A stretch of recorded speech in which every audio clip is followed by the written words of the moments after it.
Hello there, my beautiful souls. I hope you guys are having a magnificent day, honoring your devotions and your commitments towards yourself, building that loving relationship of who you are and what you want to create.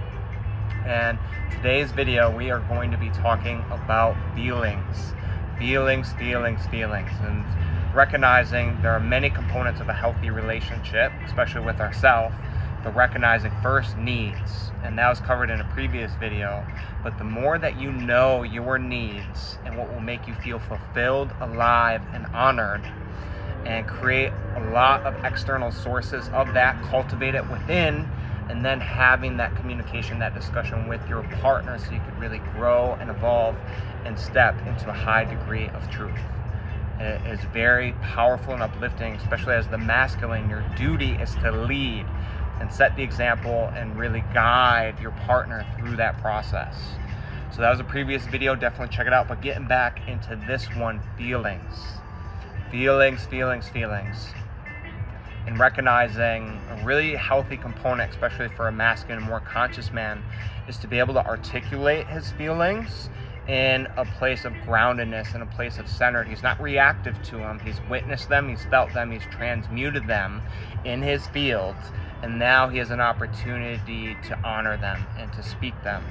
And recognizing this isn't always a giving. You don't always speak your feelings, but recognizing in the moment of connection, in the moment of divinity, in the moment of vulnerability, by you being honest with that and really setting the tone for leading, it is a very powerful component.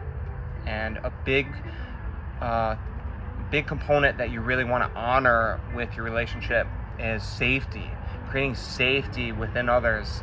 And a big part of that is feelings. Women and the more feminine and the waves and the beauty of emotion is a roller coaster. It's a wave, and that is the elegance of it, just being and honoring, and the fluctuations, the moods, the sides. It's all so beautiful and honorable.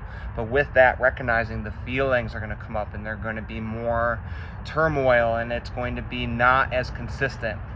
And so as a woman is going through that journey, how can you create safety in her and her feelings and her emotions if you haven't even done that with yourself? And once you go through that process with you honor them, you build really good relationships with all your feelings, all your emotions. What's my relationship like to anger? What's my relationship like to sadness? What's my relationship like to happiness? What comes up in the feelings in my body when those emerge? Do I think enlivening thoughts with them? Am I happy of them? Am I proud of them?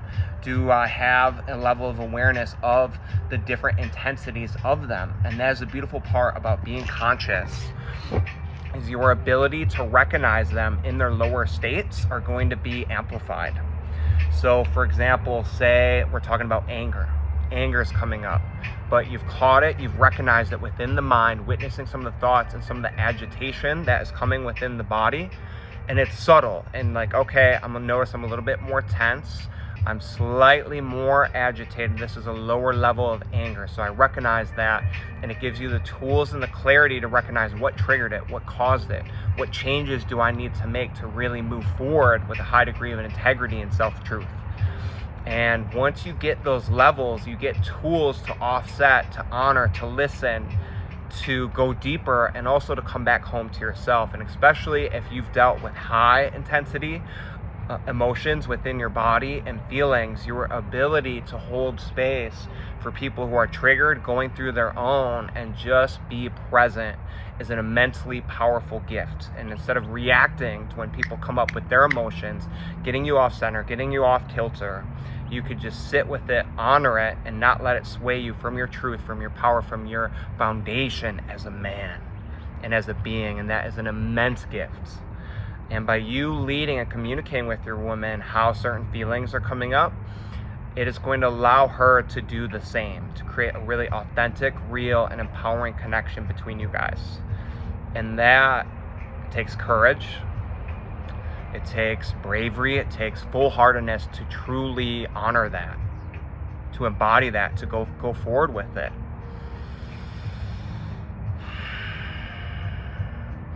and recognizing as you start getting more in touch with your feelings and your partners, it allows you access to those feedback loops.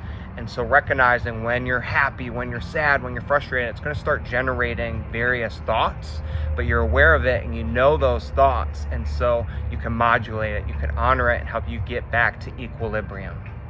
Equilibrium is massively impactful and powerful. So if you're ever triggered or something's coming up, really honoring what level it is. And so a good way to really start building the relationship with your feelings and emotions is just start witnessing them, and when they come up, label them. All right, I'm feeling happy, I'm feeling sad. It's an intensity. I'm going to give it a 6 out of 10, a 5 out of 10, a 10 out of 10. And then what thoughts are coming up from that? What triggered that feeling or an emotion? And then just sit with it, just sit with it, just sit with it. Feel it, love it, honor it, witness it. View it as a small child. And if you have certain difficulty expressing emotions, or if you can't cry, have difficulty laughing, expressing love, that represents a blockage, which means you have a fractured component of yourself and those feelings and emotions that hasn't been honored and integrated with love. It could be shame, guilt, and disempowerment. And so your goal is to rebuild that relationship. That feeling is almost a separate entity inside you, and you have to approach it with love and slowly regain the trust of it. And then in time, it's going to be open and it's going to be long lasting and powerful, but you're building it with love. And so a great tool when you are repairing some of the damaged components of yourself is inner child work. How would you talk to an inner child? How would you show up for an inner child? And that is with your thought process, that's with your emotions and feelings. And so this gives you space to really heal, integrate, and allow that to come in. And the more that you integrate your feelings and emotions and honor them, it allows you higher and higher levels of consciousness, awareness, and authentic being. And with that, your internal compass, your intuition is going to be amplified. It's going to be more true, more in tune. And so you're going to recognize certain experiences, moments when things are in alignment or when they're not. And that gives you a lot of discernment, a lot of direction, and a lot of integrity of what you're doing and embodying with your life. You won't entertain things that aren't in alignment for you anymore. You'll simply let them go with love and compassion and honor what you're creating. So honor your feelings, making sure they're grounded, witness them, transmute them, don't repress them, don't overly express them, making sure they're integrated, transmute it, and then in that component have some beautiful moments of connections and experiences with the people around you. I do offer coaching if you guys really want to dive in deep in terms of your mind, your feelings, your embodiment, and hold you accountable for the things that you need to create a space and a container for you to just be authentic, to be real, and to truly know yourself. And so I'll have that information down below, and thank you for your time and energy. Always choose your light and empowerment and rise towards your highest expression. Blessings.